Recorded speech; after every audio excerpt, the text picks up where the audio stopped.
विघ्नहर्ता श्री गणेशा श्री गणेशा श्री गणेशा। माँ, आपने कहा कि लंकाधिपति दशानन रावण द्वारा मांगे गए वरदान ने आपको भीतर से आहत कर दिया था, किंतु ऐसा क्या वरदान मांग लिया था रावण ने माँ, जो आपकी पीड़ा का कारण बना? आप मुझे वचन दीजिए प्रभु कि मैं आपसे जो भी मांगूंगा आप वो मुझे वरदान स्वरूप अवश्य देंगे। तुम मेरे परम भक्त हो दशानन, तुम्हारी इच्छा मैं कदापि नहीं टाल सकता। मैं वचन देता हूँ तुम्हें, तुम्हारी इच्छा अवश्य पूर्ण करूंगा मैं। कहो दशानन, क्या वरदान चाहते हो तुम? यदि तुम अपनी माता के लिए कुछ करना ही चाहते हो तो उस शिवलिंग के स्थान पर स्वयं शिव को, महादेव को यहाँ पे लेके आओ। मुझे आप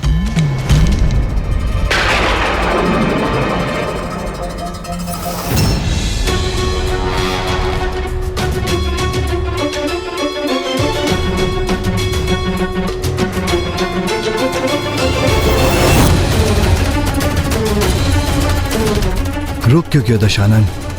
अद्भुत अद्भुत अपूर्व सौंदर्य, अनूठी असीम सौम्यता, अनंत तेज है इनका। कमल नयनी, रूपमयी, मनमोहिनी, समस्त ब्रह्मांड में सुंदरतम है ये। संकोच मत करो दशानन, कहो इस बार क्या वरदान चाहते हो तुम? इन्हें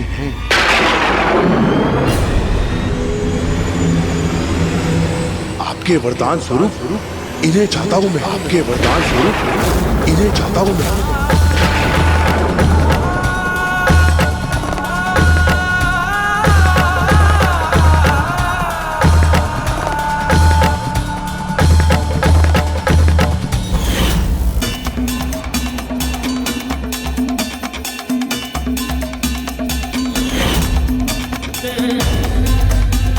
आपने मुझे वचन दिया है, अपने परम भक्त को वचन दिया है, आप ना नहीं कर सकते।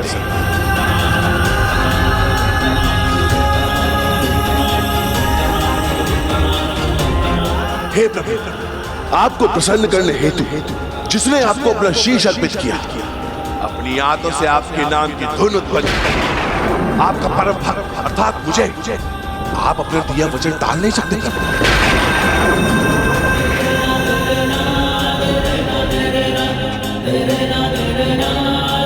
हे महादेव, संकोच में क्यों डूब गया? अपने वचन को पूर्ण करने हेतु, मेरी भक्ति का फल देने हेतु, हे करुणा निधान भोले शंकर,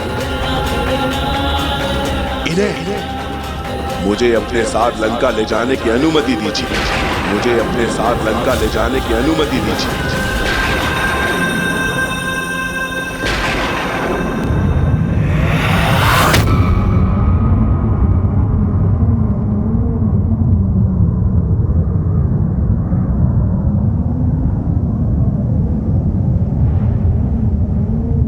जैसी तुम्हारी इच्छा, जैसी तुम्हारी इच्छा, जैसी तुम्हारी इच्छा।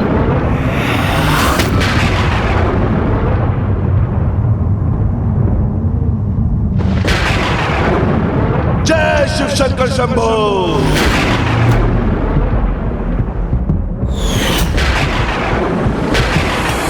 पिताश्री ने उनकी ये अनुचित प्रार्थना स्वीकार कर ली। विश्वास नहीं होता, ऐसा कैसे कर सकते थे पिताश्री? प्रभु के इस निर्णय से तो इस बार मैं भी स्तब्ध रह गई थी पुत्र, किंतु प्रभु तो जगत पिता है, भोलेनाथ है, उनकी संतानें, उनके भक्त, उनके लिए सर्वोच्च है पुत्र। किंतु वरदान स्वरूप वो आपका त्याग कैसे कर सकते हैं माँ, जो उनकी सहभागिनी है, जिनसे वो अथाह स्नेह करते हैं? अवश्य पुत्र, उन्हें तो अपने भक्तों समस्त सृष्टि से स्नेह है, किंतु वो किसी से भी नहीं, न स्वयं से और न मुझसे। स्वामी तो कमल पुष्प की उस पंखुड़ी के समान है, जिस पर ओस की बूंदें गिरती तो अवश्य है, किंतु टिक नहीं पाती। उसी प्रकार कोई भी मोह उन्हें प्रभावित नहीं करता, क्योंकि स्वामी तो समस्त सांसारिक मोह माया से परे है। किंतु वो उस दुष्ट को आपको अपने साथ ले जाने की अनुमति कैसे दे सकते हैं? आप तो उनकी अर्धांगिनी है ना माँ? मैं उनकी अर्धांगिनी हूँ, इसीलिए तो उसकी इच्छा स्वीकार करने में तनिक भी संकोच नहीं हुआ महादेव, क्योंकि हम दोनों एक दूसरे से पृथक नहीं, हम दोनों तो एक दूसरे के पूरक हैं, अर्धनारेश्वर हैं। और स्वामी को ये ज्ञात था कि हम दोनों को कोई एक दूसरे से विलग नहीं कर सकता, इसीलिए स्वामी ने मुझे दशानन के साथ जाने दिया, रोका नहीं। किंतु मेरे सौंदर्य से प्रभावित होकर वो दशानन ये नहीं समझ सका कि यदि स्वामी जगत पिता है तो मैं जगत जननी हूँ और इस प्रकार मैं उसकी भी माता हूँ। किंतु अब उस पर स्वामी का परम भक्त होने का दंभ छाया था, और जिस पर ऐसे दंभ का प्रभाव उसे कुछ भी समझाया नहीं जा सकता, इसीलिए इस बार मैं भी उसके साथ जाने के लिए विवश थी। शीघ्र चलिए देवी, मैं आपको अपनी स्वर्ण नगरी दिखाने के लिए उत्सुक हो रहा हूँ। आइए।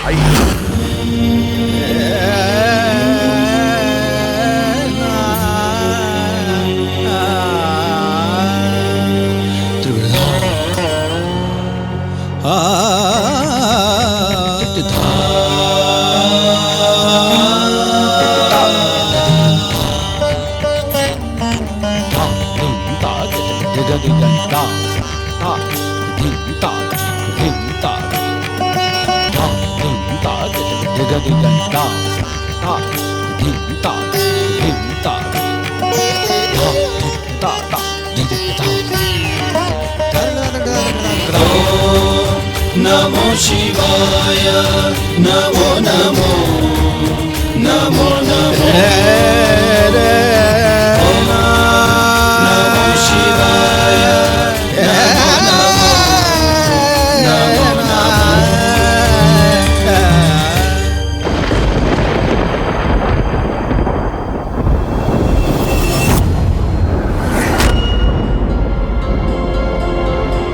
आइए देवी। स्वामी ने तो अपना धर्म और दायित्व निभाकर मुझे इसे वरदान स्वरूप भेंट कर दिया, किंतु अब मुझे स्वयं इससे मुक्त होने के लिए शीघ्र कोई युक्ति लगानी हो। नहीं, मैं तुम्हारे पुष्पक विमान पर आरूढ़ होकर वायु मार्ग से नहीं जाना चाहती। मैं तो अपने पांव पर चलकर दक्षिण दिशा में बढ़ना चाहती हूँ, जिससे मैं लंका के मार्ग में आने वाले प्राकृतिक सौंदर्य का आनंद उठा सकूं।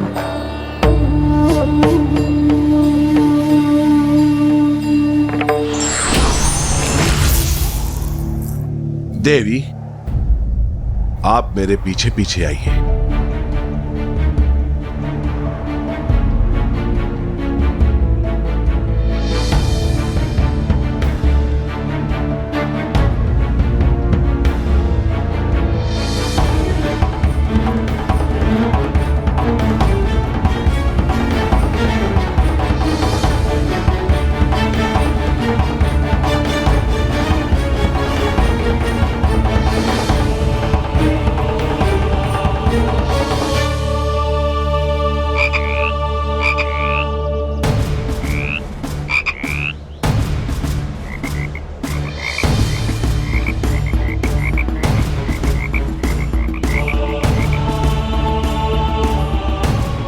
इसने जो किया वो सौंदर्य के मोह में आकर किया, तो सौंदर्य की माया का प्रयोग कर ही इससे छुटकारा पाना संभव है। इस दुष्ट के लिए तो यही मेंढकी उपयुक्त होगी।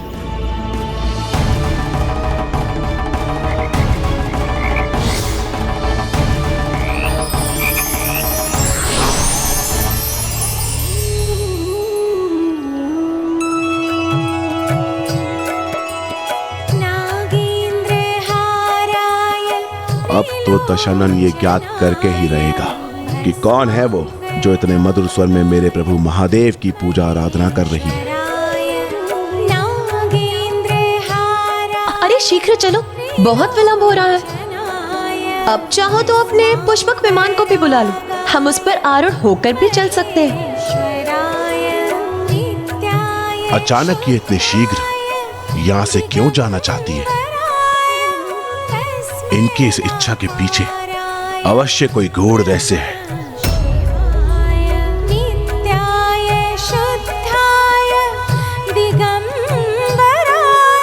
इतनी मधुर वाणी में कौन मेरे प्रभु का गुणगान कर रहा है?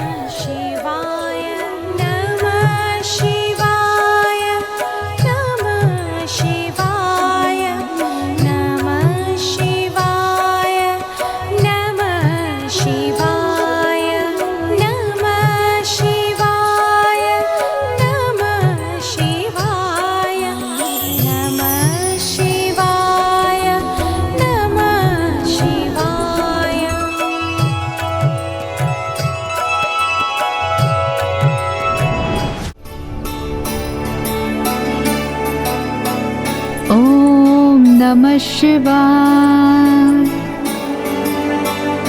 अरे मैं तो यहाँ, फिर तुम उस दिशा में क्यों आगे बढ़ रहे? अंततः ये मूर्ख मेरी युक्ति में उलझ ही गया।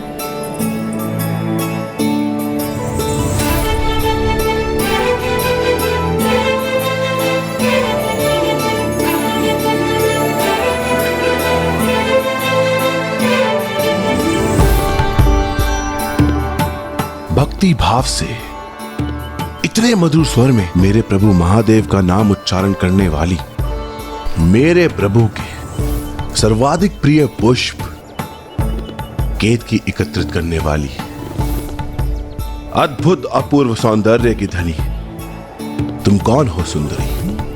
ये जो भी है, पार्वती नहीं है।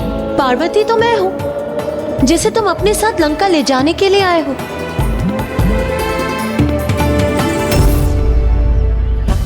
इस सुंदरी के कुछ कहने के पूर्व ही इन्होंने उत्तर क्यों दिया? उसे कुछ कहने क्यों नहीं दिया? कहीं ये मुझसे कुछ छिपाना तो नहीं चाहती? कहीं ऐसा तो नहीं कि जिन्हें मैं अपने साथ ले जा रहा हूं वो देवी पार्वती नहीं, और वास्तविक देवी पार्वती तो ये सुंदरी है जो मेरे समक्ष आई है, और मैं कहीं ये समझ न जाऊं इसलिए ये मुझे यहां से दूर ले जाना चाहती है।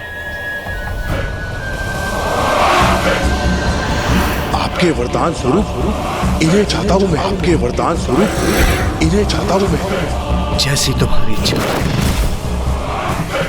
प्रभु ने भी इतनी सहजता से इन्हें मुझे अपने साथ ले जाने की अनुमति दे दी, अर्थात वास्तव में कुछ तो अनुचित हो रहा है मेरे साथ। अवश्य मुझे मूर्ख बनाया जा रहा है। सुंदरी, मेरा उत्तर दो, बताओ कौन हो तुम? मैं मंदोदरी हूं। असत्य कह रही हो तुम जो इस समस्त ब्रह्मांड में सर्वाधिक सौंदर्यता की स्वामिनी हो, अवश्य वास्तव में तुम ही देवी पार्वती हो, और ये देवी पार्वती नहीं। इसलिए प्रभु ने बिना कुछ कहे इतनी सहजता से इन्हें मेरे साथ भेज दिया। अपने परम भक्त के साथ छल किया महादेव ने। इसके परिणाम स्वरूप मुझसे इतनी बड़ी भूल हो जाए, उन्हें अपने साथ ले जाऊं जो देवी पार्वती ही नहीं है। मैं भी दशानन हूं, मुझे छलना इतना सरल नहीं है। हे परम सुंदरी, मैं तुम्हें प्रस्ताव देता हूं, मेरे साथ मेरी स्वर्ण नगरी लंका चलो, मुझसे विवाह करो। मेरी लंका में लंकाधिपति की रानी के पद पर आसीन। मुझे भी आपके साथ अपने भाग्य का जुड़ाव का आभास हो रहा है, इसलिए मुझे भी आपकी ही होना स्वीकार है। जिस दृष्टि से आपने मुझे देखा है, उस दृष्टि से कोई अन्य पुरुष मुझे अब ना देखे, इसका दायित्व मैं आपको सौंपती हूँ। आप चिंता ना करें, मैं आपके साथ कदापि ऐसे नहीं होने दूंगा देवी पार्वती।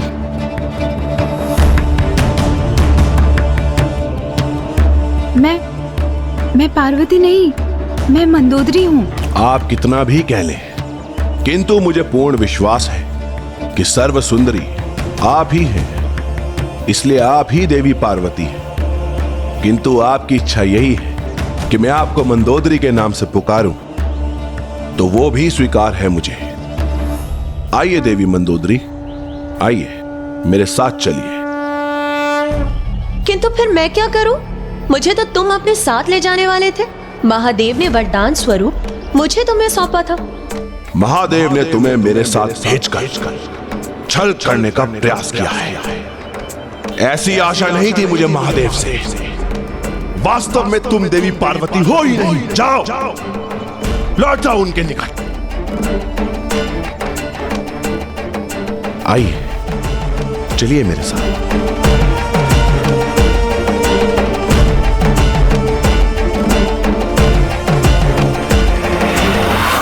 सर्वज्ञानी महातपस्वी होने के बाद भी आज इसने मुझे एक मां को अनुचित दृष्टि से देखा है। भविष्य में जाकर यही इसके सर्वनाश का कारण बनेगा। ये अपने इसी जीवन में पुनः ऐसा करेगा और तब उसी दिवस इसके साथ इसके समस्त कुल का सर्वनाश आरंभ होगा। आपने तो अत्यंत उत्तम युक्ति का प्रयोग किया माँ। उनके सौंदर्य की मोह को बढ़ावा देकर स्वयं को उनसे मुक्त करवा लिया। कैसे है वो दशानन? उनके व्यक्तित्व में भी विचित्र विरोधाभास है। एक ओर तो ऐसा परम ज्ञानी, इतना महान भक्त है वो, और दूसरी ओर इतना बड़ा मूर्ख भी है। ना वो अपने आराध्य द्वारा दिए गए वरदान में विश्वास रख सके और ना ही उन जगत जननी को ही पहचान पाए जो पूरे संसार की माँ है। व्यक्ति कितना भी महाज्ञानी क्यों ना हो जाए, यदि वो विकार ग्रस्त रहता है तो उसका ज्ञान भी उसका साथ नहीं देता। फिर क्या हुआ माता? देखिए माता, मैं किन्हें अपने साथ लेकर आया हूँ। मेरे शिव, मेरे प्रभु यहाँ आ ही गए।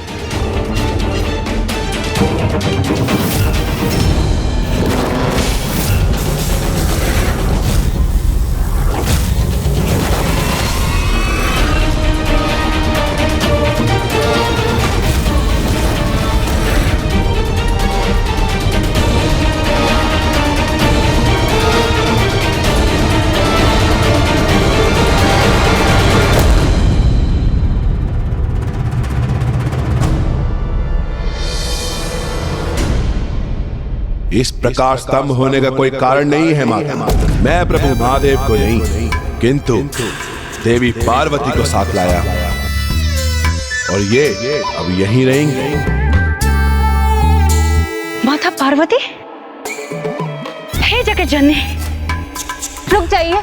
हे माता पराशक्ति, मेरा प्रणाम स्वीकार करें। त्रिलोक स्वामिनी, आप मुझसे बड़ी हैं, आप मुझे इस तरह से सम्मानित करें, ये आपको शोभा नहीं देता। मैं जगत जननी नहीं, पराशक्ति नहीं, त्रिलोक स्वामिनी नहीं। आप लोगों से मुझे पहचानने में भूल हो रही है। मैं तो एक साधारण नारी हूँ, मायासुर की पुत्री। एक ऋषि के श्रापवश जलाशय के पास एक मेढकी के रूप में थी, किंतु आज माता पार्वती के आगमन से मेरा सौभाग्य पुनः जागृत हुआ और मैं श्राप मुक्त हो गई और मुझे अपना वास्तविक स्वरूप पुनः प्राप्त हुआ। और माता पार्वती के ही कृपा से मैंने आज इन्हें अपने स्वामी के रूप में स्वीकार किया है। पार्वती तो मैं हूँ जिसे तुम अपने साथ लंका ले जाने के लिए आए हो। मैं मंदोदरी हूँ। नहीं, ये सत्य नहीं, ये कदापि सत्य नहीं। नहीं स्वामी, सत्य यही है। इसे पहचानने में आपसे भूल हुई है। तुम पुनः भूल कर आए। प्रथम बार जब तुम्हें भेजा था तो महादेव के स्थान पर एक साधारण धातु खंड ले आए और इस बार ये साधारण स्त्री कितनी बार मूर्ख बनोगे तुम? तुम्हारे इस मूर्खतापूर्ण व्यवहार को देखकर कौन कहेगा कि तुम चारों वेदों के प्रकांड विद्वान हो? कौन कहेगा कि तुम 6 शास्त्रों के ज्ञाता हो? तुमसे अधिक बुद्धिमान होने की आशा की थी मैंने, किंतु मुझे कहां ज्ञात था कि मेरा बुद्धिमान कहे जाने वाला बेटा इतना मूर्ख है कि वो बार बार असफल होकर लौट आता है। बस माता, इस बार मैं आपको कदापि निराश नहीं करूंगा। इस बार मैं प्रभु महादेव को अपने साथ लेके ही लौटूंगा, अन्यथा आपको कभी अपना मुख नहीं दिखाऊंगा मैं।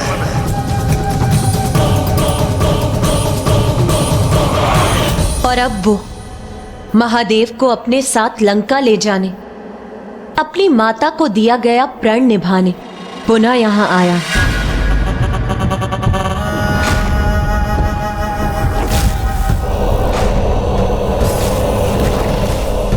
प्रभु, अब और मूर्ख नहीं बनेगा ये दशानन। यदि आप स्वयं मेरे साथ नहीं चलेंगे तो मैं कैलाश सहित ही आपको उठाकर ले जाऊंगा यहाँ से।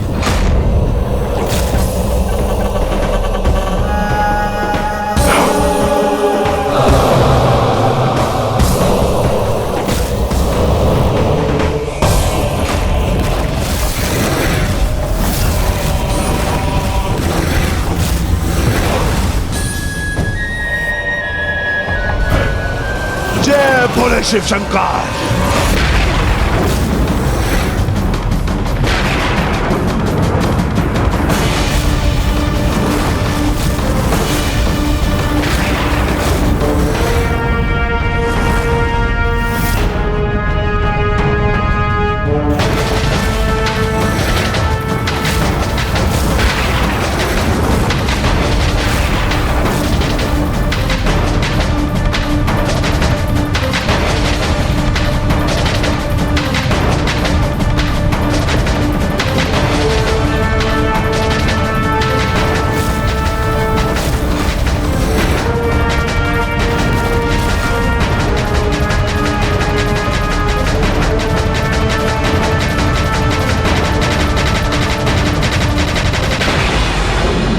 माँ, ये क्या हुआ?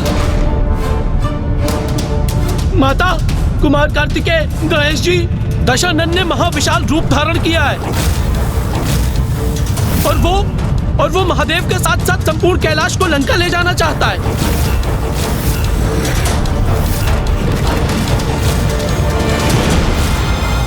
इतना बल है दशानन की भुजाओं में कि मैं कैलाश पर्वत को ही उठा लूंगा।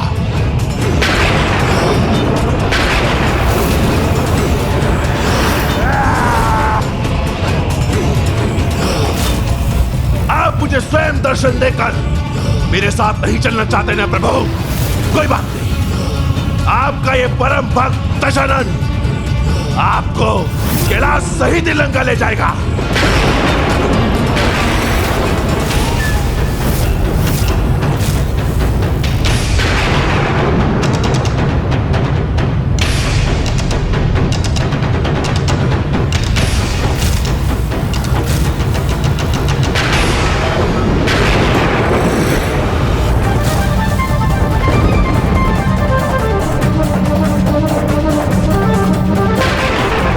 पिताश्री यहाँ इतने गहन ध्यान में लीन है और ये दुष्ट यहाँ ऐसा उपद्रव करने का दुस्साहस कर रहा है। इसीलिए माँ, अब आप मुझे ही अनुमति दीजिए। जिन हाथों से ये दुष्ट कैलाश को उसके स्थान से उठाने का प्रयास कर रहा है, मैं अभी जाकर उसके शरीर से ही उसे विलग कर देता हूँ। शांत हो जाइए भैया, उनका ये कृत्य सर्वथा अनुचित है, किंतु वो भी तो एक महान शिव भक्त है, इसलिए हमारा उन्हें कोई क्षति पहुंचाकर उन्हें रोकना भी तो उचित नहीं। इसलिए इसका तो कोई अन्य उपाय ही करना होगा हमें। आप मुझे अनुमति दीजिए माँ, मैं जाकर उन्हें समझाने का प्रयास करता हूँ। भक्ति को ही जिसने अपना हठ मान लिया हो, उसे समझाने का प्रयास व्यर्थ है गणेश जी। हाँ पुत्रों, भगवान और भक्त के मध्य किसी अन्य का हस्तक्षेप करना मर्यादा का उल्लंघन है। और फिर तुम्हारे पिताश्री की दृष्टि से कुछ भी नहीं छिपा है। वो ध्यान में लीन होकर भी सचेत है। मुझे पूर्ण विश्वास है समय आने पर स्वामी अपने इस भक्त को उचित सीख अवश्य देंगे।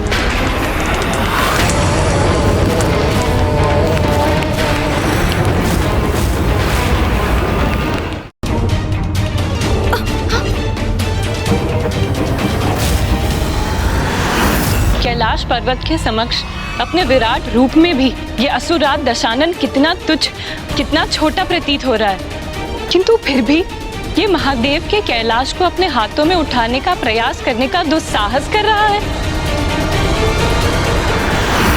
यदि ये दुष्ट कैलाश को अपने हाथों में उठाकर लंका ले जाने में सफल हुआ तो ये अजय बन जाएगा, जो सृष्टि के भविष्य को परिवर्तित कर उसके लिए अहितकर होगा। दुष्ट दशानन अधर्म करता रहेगा, किंतु प्रभु विष्णु जी के राम अवतार से भी सुरक्षित रहेगा, और प्रभु श्री हरि नारायण अपने अवतार का प्रयोजन सिद्ध नहीं कर सकेंगे। घोर अनर्थ होगा ये।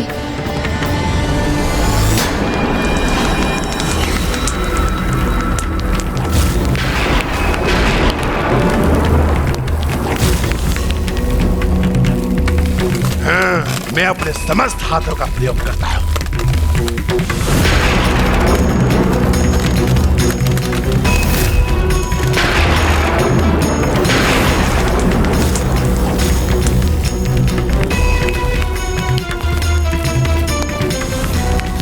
तनिक थोड़ा और बल, कैलाश को मैं उसके स्थान से थोड़ा और उठा ही लूंगा।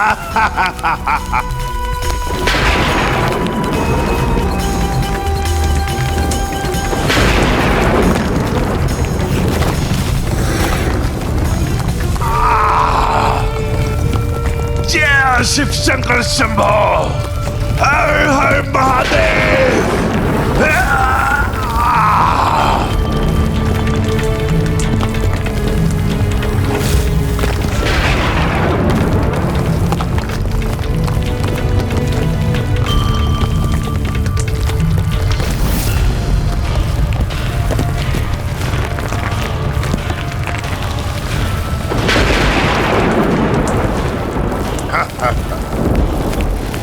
जो करने आया था वो कर ही लिया मैंने। दशानन सफल हुआ।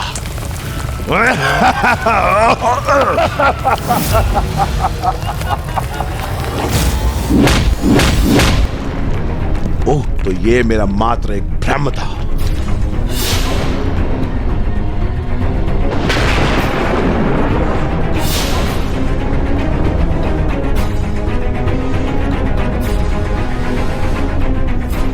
किंतु दशानन के लिए कुछ भी असंभव नहीं। जो वो सोचता है, जो वो कल्पना करता है, उसे वो सत्य पूरा करता है। हर हर महादेव।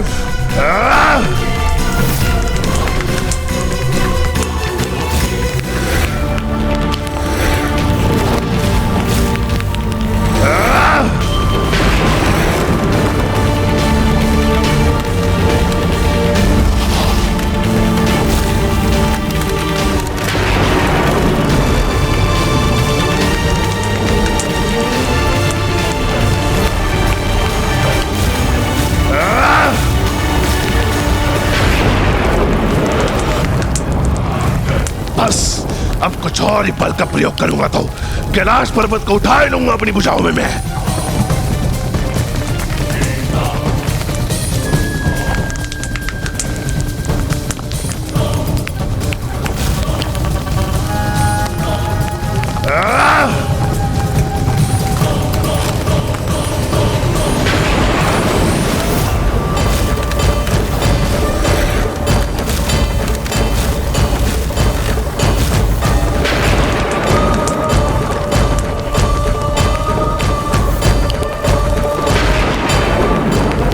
महादेव, और कब तक सहेंगे इस मूर्ख भक्त की मूर्खता? अब अवश्य वो कुछ करेंगे इसे उचित सीख देने के लिए।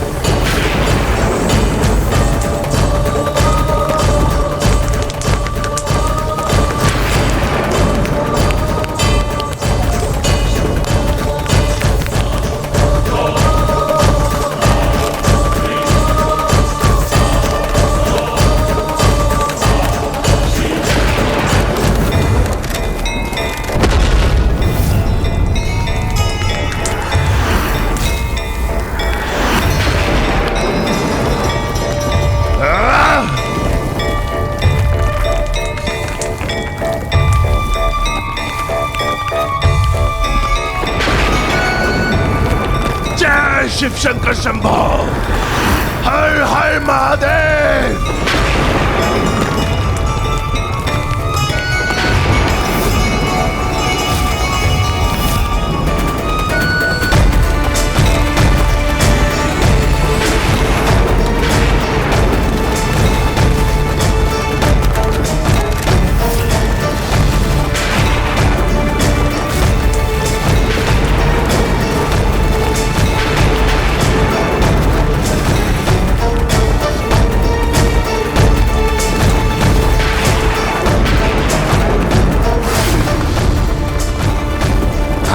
मेरे प्रभु कि मैं आपको कैलाश सहित लंका ले जाऊंगा। अब आप लंका प्रस्थान करने के लिए तैयार हो जाइए।